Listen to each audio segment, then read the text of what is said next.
Por la señal de la Santa Cruz de nuestros enemigos, líbranos, Señor Dios nuestro. En el nombre del Padre, y del Hijo, y del Espíritu Santo. Amén. Señor mío y Dios mío, creo firmemente que estás aquí, que me ves, que me oyes. Te adoro con profunda reverencia. Te pido perdón de mis pecados y gracia para hacer con fruto este rato de oración. Madre mía Inmaculada, San José, mi Padre y Señor, Ángel de mi guarda, interceded por mí. Estamos ya muy cerca de Navidad. Este domingo cuarto del tiempo de Adviento ya nos presenta la cercanía del nacimiento del Salvador, y en concreto escucharemos, dentro de un momento también reflexionaremos, esa escena hermosísima de la vida de la Santísima Virgen, la escena de la Anunciación, cuando el ángel Gabriel le anunció que iba a ser la Madre del Salvador. Ya está cercana la Navidad, un tiempo en el que reviviremos el nacimiento del Salvador, la cercanía de Dios, un Dios que es cercano. El pueblo de Israel estaba contento porque se decían a sí mismos, ellos, ¿quién puede estar más feliz que el pueblo de Israel? ¿Quién puede tener un Dios más cercano que el pueblo de Israel? Pero qué corto se ha quedado eso cuando vemos en Jesús el cumplimiento de la cercanía de Dios. Un Dios que no está apartado, un Dios que no está lejos, es un Dios que está cerca. Es un Dios que está conmigo, que me acompaña, que no me deja.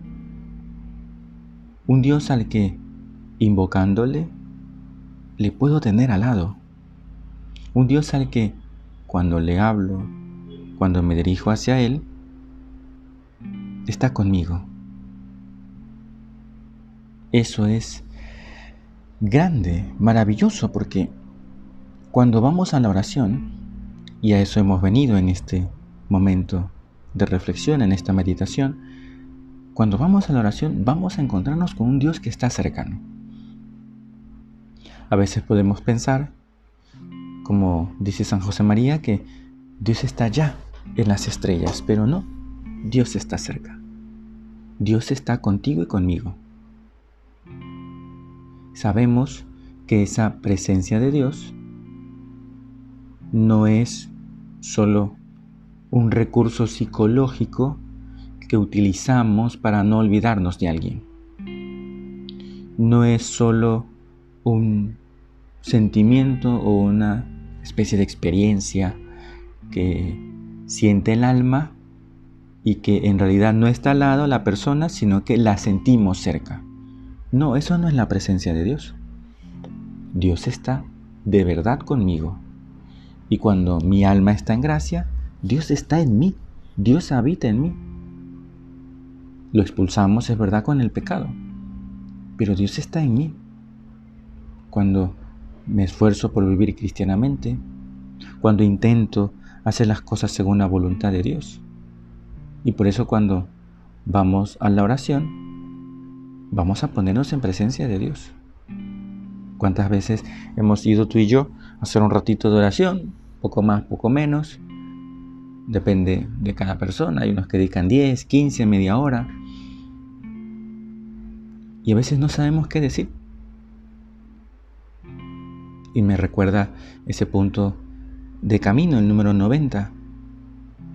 Dice San José María, ¿que no sabes orar? Ponte en la presencia de Dios y en cuanto comiences a decir, Señor, que no sé hacer oración, estás seguro de que has empezado a hacerla. Así de cerca está Dios. Tan fácil parece. Pero ¿cuánto ruido podemos tener tú y yo? ¿Cuánto ruido? En este mismo instante seguro que a lo mejor estás escuchando esta meditación, has querido tener un tiempito para estar con Jesús, pero seguro que hay ruido interior. ¿Cuántas cosas se nos vienen a la cabeza? ¿Cuántas cosas no nos dejan hablar con Dios? Tú y yo sabemos que Dios está cerca. Aprovechemos la cercanía de Dios. Esta Navidad, ya inminente, es una oportunidad para que tú y yo nos acordemos que Dios está siempre a nuestro lado, que podemos acudir a Él, que metiéndonos interiormente lo encontramos a Él.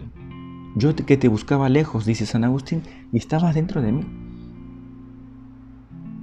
Señor, ayúdame a tenerte presente siempre, pero de manera especial en este rato de oración. Lo hemos dicho, que me ves, que me oyes. Estás conmigo. Señor, que me des la gracia de sacar frutos de este momento, de este rato de oración. Del Evangelio según San Lucas. En aquel tiempo, el ángel Gabriel fue enviado por Dios a una ciudad de Galilea llamada Nazaret, a una virgen desposada con un hombre llamado José de la casa de David. El nombre de la virgen era María. El ángel, entrando en su presencia, dijo: Alégrate, llena de gracia, el Señor está contigo. Cada vez que leo estas palabras, se me viene una experiencia personal. Ya perdonen ustedes que la cuente, pero en el año 2018 tuve la gracia, la oportunidad de viajar a Tierra Santa con un grupo de sacerdotes en una peregrinación. Y fue un regalo de Dios. Unos meses antes me dijeron, ¿quieres ir a Tierra Santa? ¿Dónde está la lista que me apunto? Dije inmediatamente. Y cuando ya llegamos allí, por supuesto, pues todo es novedoso, es una maravilla.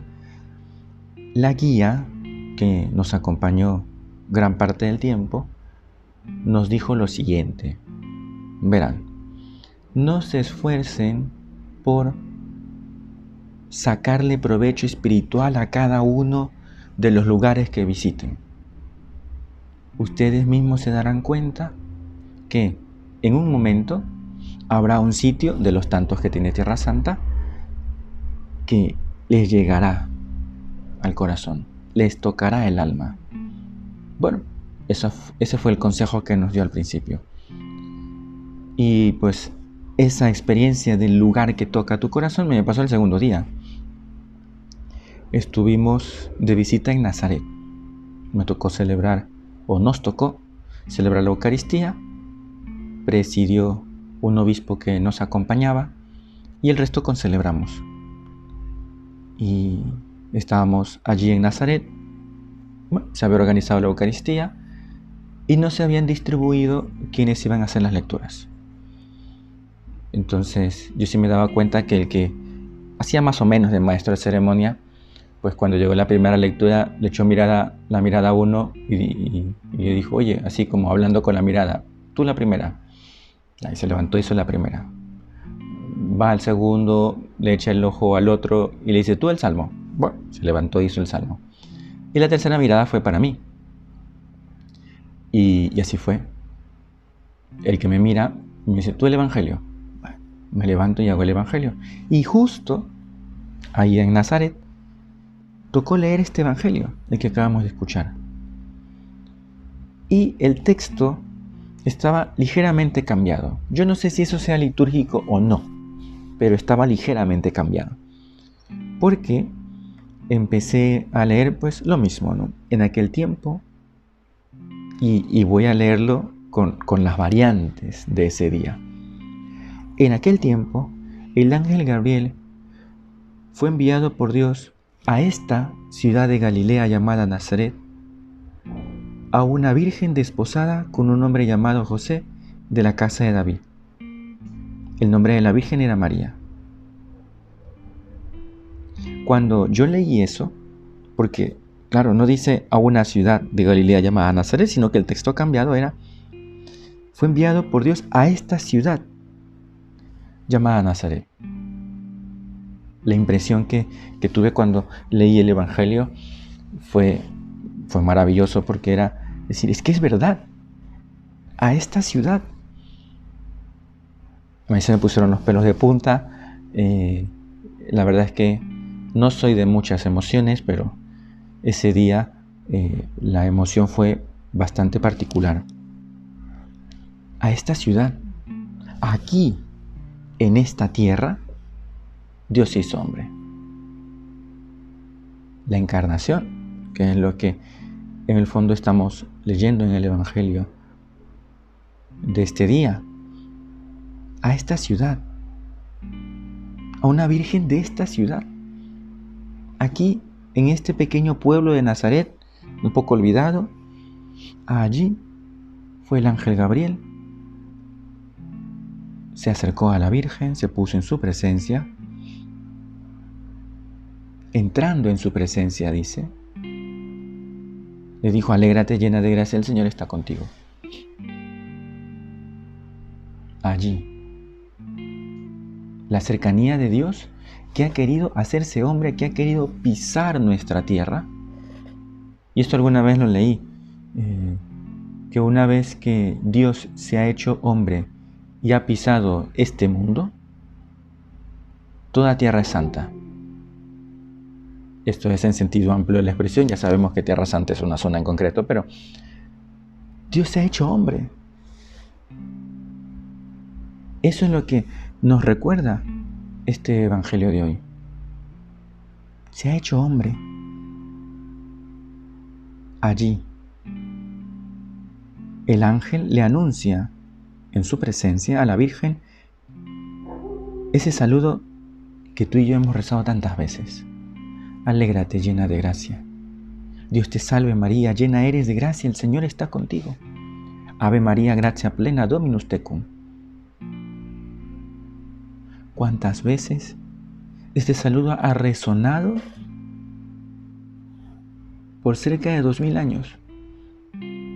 2000 años, tantas Aves Marías, tantas veces que cristianos hemos elevado nuestra oración a Dios con estas palabras del ángel.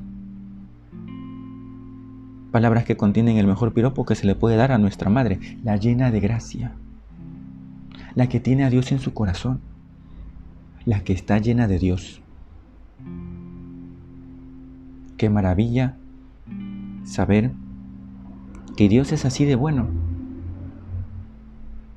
que ha querido darnos ese regalo grandísimo que es nuestra Madre Celestial, la llena de gracia, la que tiene el Señor, la que está con el Señor. Y esta ya es una primera idea, estar con el Señor, llena de gracia. En el fondo es una invitación que a ti y a mí nos hace el Señor para que estemos con Él, que nos dejemos visitar por Dios, como lo hizo la Virgen. Que dejemos que Dios entre en nuestra presencia, entre en nuestras vidas. Solo un corazón abierto, sencillo, manso y humilde puede dejar que Dios entre. Pero cuántas veces nuestra soberbia no deja espacio a la presencia de Dios, esa presencia de Dios de la que hemos hablado al principio de nuestra meditación. Tú y yo dejamos espacio a Dios, le dejamos entrar en nuestra presencia. Procuramos que nuestra oración realmente sea en presencia de Dios. ¿O es un monólogo? Hablas tú, te entiendes tú, te respondes tú. ¿Qué es tu oración? Es un diálogo en presencia de Dios. Y quien se esfuerza por estar en presencia de Dios, por vivir cerca del Señor, su corazón se va llenando de Él. Es verdad que a veces expulsamos la gracia de nuestro corazón por el pecado, pero Señor, quiero estar en tu presencia. Lléname de ti, de tu Espíritu Santo. Estar en presencia de Dios. Y en este primer momento de nuestra oración, sí queremos decirle al Señor: ayúdanos a estar en tu presencia, siempre estando de casa y yendo de camino, como dice el libro del Deuteronomio, acostado, levantado, en el trabajo o en la casa, con la familia, con los amigos, solo o como estés, que disfrutes de la presencia del Señor. Qué buen propósito ya nos podemos llevar. Señor, ayúdame a estar siempre en tu presencia. Sé que si lo hago así, mi corazón se llena de gracia.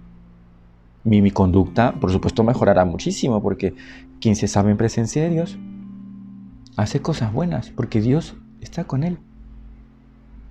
Y también deja de hacer cosas malas, porque si sabemos que Dios nos acompaña en cada paso que damos, que Dios observa, ve con cariño de Padre todo lo que haces, pues no haríamos cosas malas que traicionen ese cariño que el Señor nos tiene. Vivir en su presencia. El ángel le dijo: alégrate llena de gracia, el Señor está contigo. Ella se turbó, sigue el Evangelio, grandemente ante estas palabras y se preguntaba qué saludo era aquel. El ángel le dijo: no temas, María, porque has encontrado gracia ante Dios. Concebirás en tu vientre y darás a luz un hijo, y le pondrás por nombre Jesús. Será grande, se llamará Hijo del Altísimo. El Señor Dios le dará el trono de David, su padre. Reinará sobre la casa de Jacob para siempre, y su reino no tendrá fin.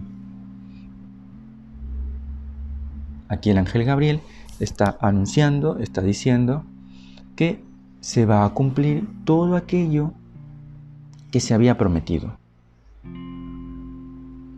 Recordemos que las profecías del Antiguo Testamento tienen su cumplimiento en Jesucristo. No olvidemos esto nunca. Jesucristo es el revelador del Padre y la revelación. En Él se cumple todo lo que había sido anunciado desde antiguo. Y precisamente la primera lectura que vamos a escuchar en la misa, o que ya se ha escuchado en la Eucaristía, está tomada del segundo libro de Samuel. Y ahí se dice que el reino de David se mantendrá siempre firme ante el Señor.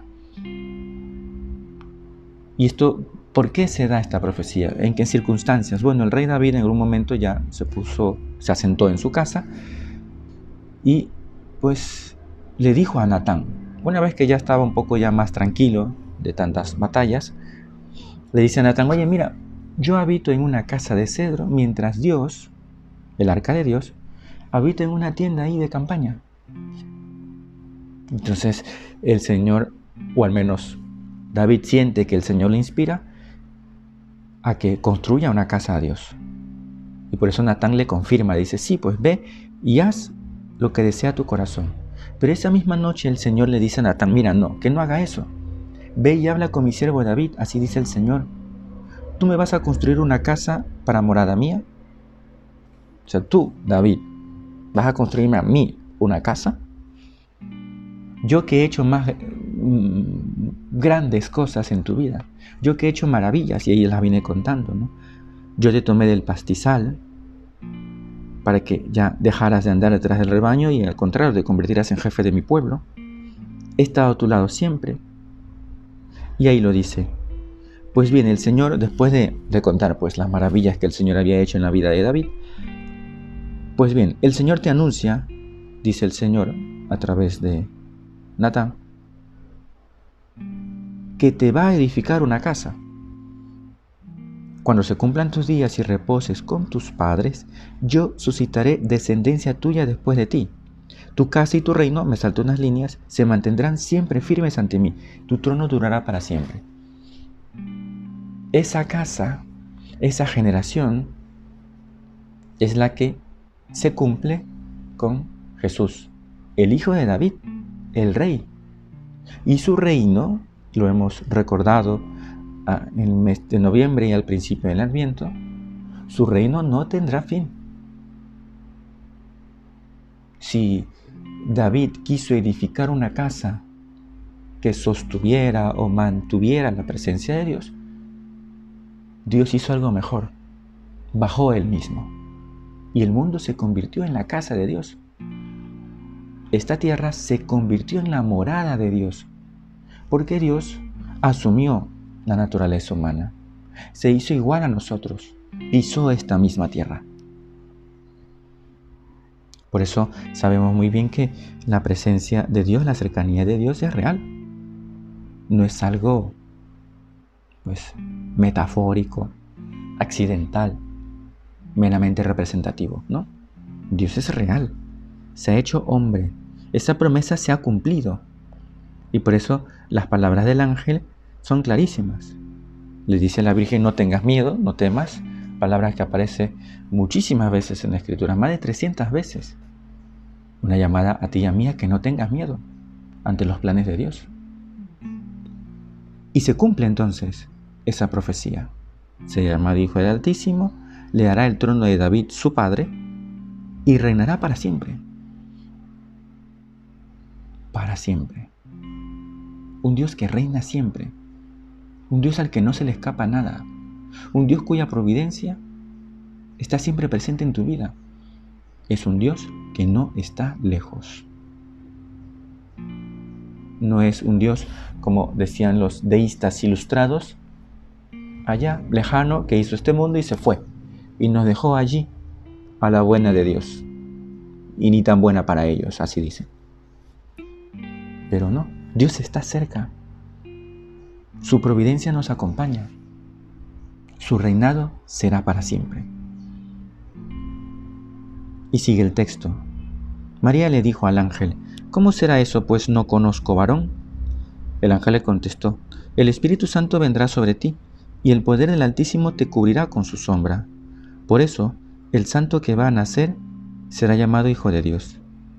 También tu pariente Isabel ha concebido un hijo en su vejez, y ya está de 6 meses la que llamaban estéril, porque para Dios nada hay imposible. María contestó, he aquí la esclava del Señor, hágase en mí según tu palabra. Y el ángel se retiró de su presencia. Esta escena del Evangelio ya completa no es sino una llamada vocacional. Es eso. Es Dios que llama a la Virgen, le pide que asuma la misión de ser la Madre de Dios y ella que la acepta. Acepta el plan de Dios, acepta la misión que Dios le encomienda. Y tiene esto todos los elementos de una llamada vocacional. Primero, ese instante, regresamos un poquito atrás en el texto, el que Dios se hace presente en tu vida y te dice, aquí estoy, me meto en tu vida y ya vas a ver lo que va a pasar. Es que así es Dios. Cuando llama, se mete en tu vida y la sacude. Y por eso la Virgen se turba ante estas palabras, ante la presencia del ángel, se turba. Es que esa es la llamada. Dios que se mete en tu presencia y te turba. Te incomoda. Empieza a moverte el piso, como solemos decir. En un segundo instante, en esa llamada vocacional, ante la turbación, pues el ángel le dice lo que va a pasar. Mira, esta es la misión que te doy. Esta es la tarea.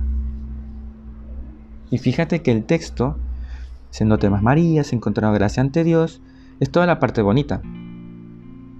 Sabemos que en todo camino hay una parte difícil, la parte fea, digamos. No, bueno, no hay parte fea, pero la parte difícil. Le explica todo y la Virgen dice, oye, ¿cómo será eso?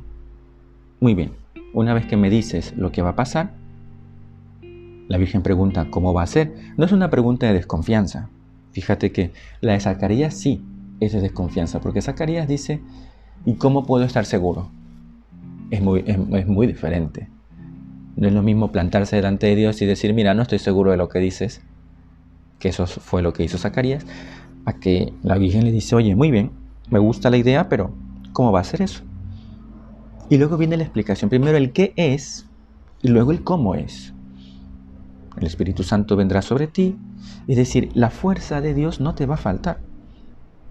Y eso es lo que sucede en una llamada vocacional. Dios que turba nuestra vida, Dios que entra,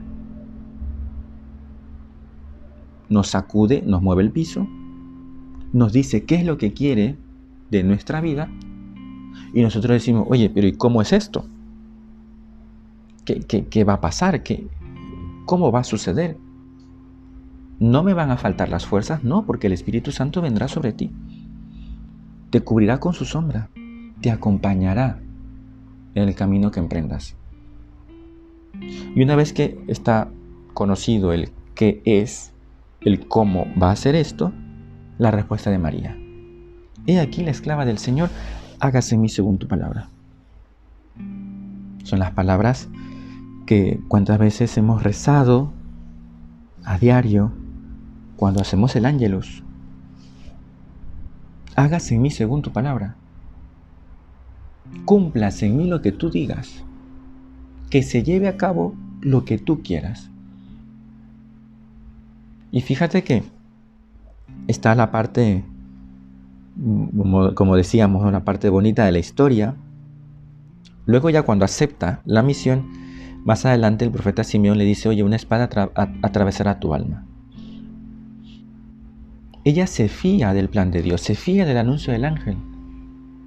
No tiene miedo, se lanza a hacer lo que Dios le pida. Pero ¿por qué alguien se lanza en un camino así, vocacional, de cabeza? ¿Por qué se puede lanzar? Porque confía en quien se lo dice. Porque uno al final hace la voluntad de Dios, al menos eso intentamos. Uno al final sigue a una persona, se confía de ella, se fía de ella. Esa es la respuesta vocacional en el fondo. Es un salto de confianza. No sé lo que me va a deparar en el futuro. Es como oír eso. No sé lo que va a pasar más adelante, las dificultades que vamos a tener o las tentaciones que voy a tener. No lo sé, pero me fío, porque tu Espíritu Santo estará conmigo. Me fío de ti, Señor, y por eso respondo que sí. Por eso digo que sí a la voluntad de Dios, al plan del Señor. Porque me fío de ti. Esa debe ser nuestra respuesta cada día. En todos los aspectos de nuestra existencia, cuando el dolor llega a nuestra casa, cuando el sufrimiento llega y tenemos experiencia de él, cuando el Señor llama a cumplir una misión. Allí, cada día el Señor te dice, no te turbes, esto es lo que quiero, así va a ser, dame tu sí.